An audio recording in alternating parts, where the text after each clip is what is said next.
ये सत्ता है और ये पब्लिक है, तो सत्ता बोल रही है सबका साथ, ठीक है, सबका साथ सबका विकास। सर आपका मेरा नाम अमित महतो है और मैं झारखंड से बिलोंग करता हूँ, लेकिन रहता दिल्ली में हूँ।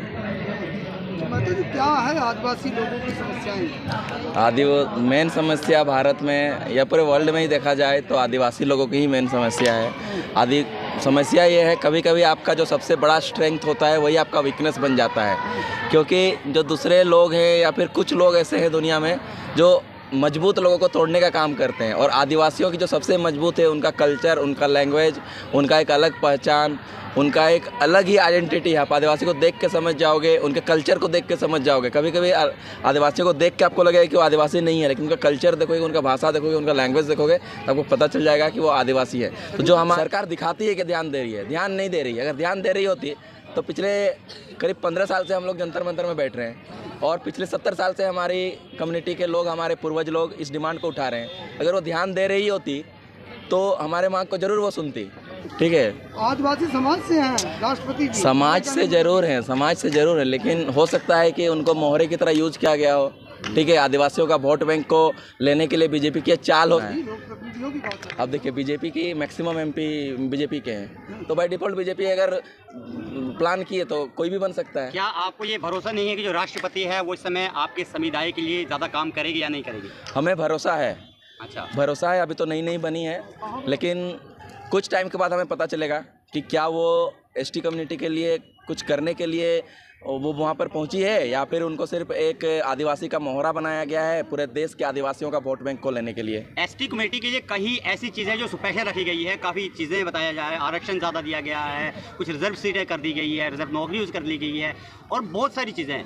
एक साइड से आप लोग यहाँ पे आंदोलन करते हो, आंदोलन में कहते हो कि हम कहीं छूट गए हैं। आपको कैसे लगता है कि आप छूट गए हैं? जो आगे निकले वो कौन एसटी है फिर? इसमें ऐसे नहीं है कि सिर्फ रिजर्वेशन की बात है, ठीक है। रिजर्वेशन का सिर्फ बात होता तो हम लोग रिजर्वेशन, ऐसे जरूरी नहीं कि रिजर्वेशन से सारे आदिवासी जिनको मिला हुआ है रिजर्वेशन वो डेवलप, जॉब में तो हमारे लोग भी हैं, ठीक है, सारे कम्युनिटी के लोग हैं। इसका मतलब ये नहीं है कि रिजर्वेशन के लिए ही सिर्फ ये डिमांड मांगा जा रहा है, ठीक है, ऐसे एकदम भी नहीं है। ये भाषा अपने पहचान को बचाने के लिए, अपने पहचान को बनाए रखने के लिए, अपने कल्चर को बचाए रखने के लिए, अपनी आइडेंटिटी को बचाए रखने के लिए हमारी लड़ाई है। अगर सिर्फ रिजर्वेशन की होती तो फिर शायद हमारे जो नेता हैं हमारे समाज के, या जो भी हमारे अगुवा हैं, वो अब तक इसको जीत चुके होते। ये आइडेंटिटी की पहचान है, हमारे पहचान को मिटाने की कोशिश की जा रही है। मिटाने की कोशिश, देखिए, सबसे पहले मैं रीज़न बता दूं कि क्यों मिटाने की कोशिश की जा रही है। झारखंड का मैं एग्जांपल दे रहा हूं। सिंगल एक जनजाति कम्युनिटी, कुर्मी कम्युनिटी है, जिसकी आबादी सबसे ज़्यादा है। अगर सारे कम्युनिटियों को आप मिलाएंगे और दूसरे आदिवासी कम्युनिटियों को टोटल मिला के जितनी पॉपुलेशन नहीं है, सिर्फ हमारी अकेली कम्युनिटी की उतनी बड़ी पॉपुलेशन है। मतलब ये हमारी स्ट्रेंथ है, इसीलिए हमें आदिवासी शेड्यूल ट्राइब से अलग किया गया। अगर शेड्यूल ट्राइब हमें जोड़ दिया जाता तो पूरा झारखंड एक ट्राइब स्टेट हो जाता, जिसमें पूरी रूल डिफरेंट हो जाता है। लेकिन आपको दबाने की कोशिश कर कौन रहा है? आपको सी बात है, जो सत्ता में होंगे वही कर रहे होंगे, वही कर रहे होंगे। अब आप इस समय देश के प्रधानमंत्री और राष्ट्रपति जी से क्या मांग रख रहे हैं यहाँ से, और क्या उम्मीद लेके बैठे यहाँ पे कि क्या हमारी सुनवाई करेंगे? हम लोग आज जंतर मंतर दिल्ली से ये आह्वान भर रहे हैं, ये डिमांड कर रहे हैं हमारे प्रेसिडेंट और प्रधानमंत्री जी से और गृह मंत्री जी से, क्योंकि गृह मंत्री का ये मैटर है कि आप जितनी जल्दी हो सके हमारी मांगों को मान लें, और हमें जो हमारी अस्मिता और पहचान और हमारे लैंग्वेज को खोने का नौबत आ गया उसको बचा लें, नहीं तो एक बहुत अच्छी ट्राइबल कल्चर इस दुनिया से मिट जाएगी। बस यही स्लोगन है, सबका साथ सबका विकास। हाँ, सबका सबका साथ सबका विकास, ठीक है। सबका साथ मतलब सब साथ दीजिए, ठीक है, मतलब समझ लीजिए दो पार्ट है, ठीक है। ये सत्ता है और ये पब्लिक है, तो सत्ता बोल रही है सबका साथ, ठीक है, सबका साथ सबका विकास, समझ रहे ना। इसका मतलब सबका साथ सबका विकास, ठीक है।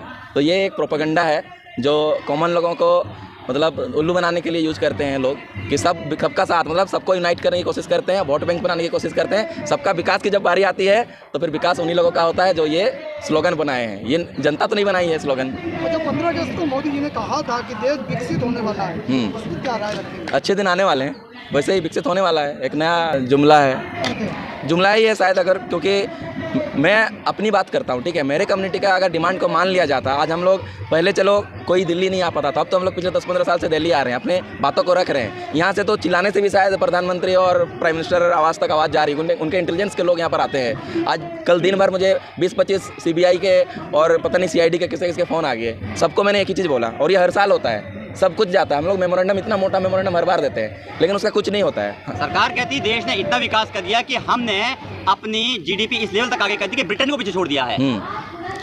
देखिए, बोलने वाले तो कुछ भी बोलते हैं। अब बताओ, एक ट्राइबल कम्युनिटी को जीडीपी का मतलब क्या पता है? उसके लिए विकास तो है, उसका कल्चर बच जाए, उसकी भाषा बच जाए, उसके बच्चे पढ़ लिख जाएं, उनको छोटी मोटी नौकरी मिल जाए या कोई छोटा मोटा व्यवसाय कर ले, यही उनके लिए विकास है। जीडीपी से क्या मतलब है उसको? आगे क्या स्टेप रहेगा आप लोगों का? स्टेप तो रहेगा, अब आर पार की लड़ाई हो रही है। 20 तारीख को पूरे बंगाल में और 25 तारीख को पूरे झारखंड में हम लोग रेल का चक्का जाम कर रहे हैं। कोई भी संसाधन, कोई भी नेचुरल रिसोर्स, कोई भी खनिज संपदा झारखंड से बाहर नहीं जाने देंगे। झारखंड एक ऐसी स्टेट है जो देश को 40% नेचुरल रिसोर्स देती है, खनिज संपदा देती है। ये भी एक रीजन है कि हमारे ज़मीन के अंदर नेचुरल रिसोर्स छुपा हुआ है। इसलिए वो चाहते हैं कि ये कम्युनिटी डेवलप ना करे, ये आगे ना बढ़े, अपने भाषा कल्चर को बचा के ना रखे, क्योंकि भाषा कल्चर को बचा के नहीं रखेगी तो कम्युनिटी बर्बाद हो जाएगी। तो वो गुजरात, मुंबई जाके पलायन करेगी, मजदूरी करेगी और अपना हक अधिकार को छोड़ देगी, अपना गाँव को छोड़ देगी। ये भी एक रणनीति है। रेल का चक्का जाम करने से तो देश का लॉस होगा, जो भी प्रॉब्लम होगी देश की होगी। देश किससे है? देश किससे बनती है? देश तो जनता से बनता है। हम टैक्स देते हैं। मेरे ज़मीन से 40%, झारखंड में सबसे ज़्यादा गांव मेरे कम्युनिटी के पास है, ठीक है। पूरे छोटानागपुर प्लेटियो में 40,000 गांव है, सिर्फ कुर्मी कम्युनिटी का 40,000 गांव है, जिसमें 4 करोड़ पॉपुलेशन हमारा बसता है, ठीक है। मेरे गांव से आप रिसोर्स निकालोगे, खनिज निकालोगे, ठीक है, और बोलोगे कि देश की विकास में, योगदान में आप रुकावट दे रहे हो रेल को रोक के। भाई, मेरी संपत्ति आप लूट रहे हो, मुझे क्या दे रहे हो? मुझे तो अपना भाषा भी बचाने का हक नहीं दे रहे हो। तो फिर किस बात का डेवलपमेंट? क्या पैरामीटर्स आपके डेवलपमेंट का? मेरा डेवलपमेंट का पैरामीटर्स है मेरे कम्युनिटी के लोग। और सिर्फ ये मैं अपनी बात नहीं कर रहा, सेल्फनेस की बात नहीं कर रहा हूँ। जितने भी कम्युनिटी के लोग हैं उनको उनका हक और अधिकार मिलना चाहिए, उनका भाषा बचना चाहिए, उनका लैंग्वेज बचना चाहिए, उनका कल्चर बचना चाहिए, सब कुछ बचना चाहिए। तब मैं मानूंगा देश का विकास हो रहा है। अगर सरकार तब भी आपकी नहीं सुनी, फिर क्या आप हमेशा के लिए चक्का जाम करोगे? नहीं सुनी तो आगे जैसे भी, देखिए मैं तो एक युवा हूँ, मेरे से बहुत सारे सीनियर लोग समाज में हैं। तो बड़ा भरोसा है मोदी जी को, हैं? युवाओं पे तो बड़ा भरोसा करते हैं मोदी जी। हाँ, कई भाषण में कहते हैं कि हाँ, युवा देश की ताकत है। हाँ, युवाओं को तो बहुत भरोसा करते हैं तो 3 महीना के लिए पीएम कुर्सी छोड़ के दे दें मुझे। अगर इतना भरोसा करते हैं तो 3 दिन के लिए पीएम का कुर्सी छोड़ के मुझे दे दें। मैं जितने ट्राइबल कम्युनिटी के लोग हों, सब ट्राइबल ही नहीं, सारे समाज के लोगों का जो भी सामाजिक मांग है सबको मैं पूरा कर दूंगा 3 दिन के अंदर। क्या 2024 में ये आर पार की लड़ाई, इसका असर देखने को मिलेगा? देखिए, ये एक पॉलिटिकल प्लेटफॉर्म नहीं है, लेकिन आपने पूछा तो मैं आपको बता देता हूँ। इसी जगह से 2018 में हम लोगों ने आह्वान भरा था। उस समय झारखंड में बीजेपी की सरकार थी। हम लोगों ने बोला था हमें हमारा सोशल डिमांड जो है, सामाजिक मांग को पूरा करो, नहीं तो सरकार को गिरा देंगे। और हमारी बात लग गई। ऐसे नहीं कि मैं उनके अगेंस्ट में वहाँ पर जाके पॉलिटिकल कैंपेन कर रहा था, मैं कभी किसी पॉलिटिकल कैंपेन में नहीं गया। सिर्फ हम लोगों ने आह्वान भरा, उनकी सरकार गिर गई। आज जेएमएम की सरकार है, झारखंड मुक्ति मोर्चा। पहले इससे महातो माझी की सरकार बोलते थे।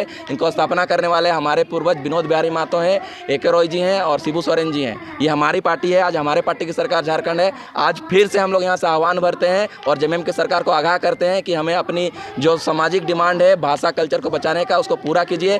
अन्यथा 2024 में वही हाल आपका होगा जो 2019 में बीजेपी की हाल हुई थी।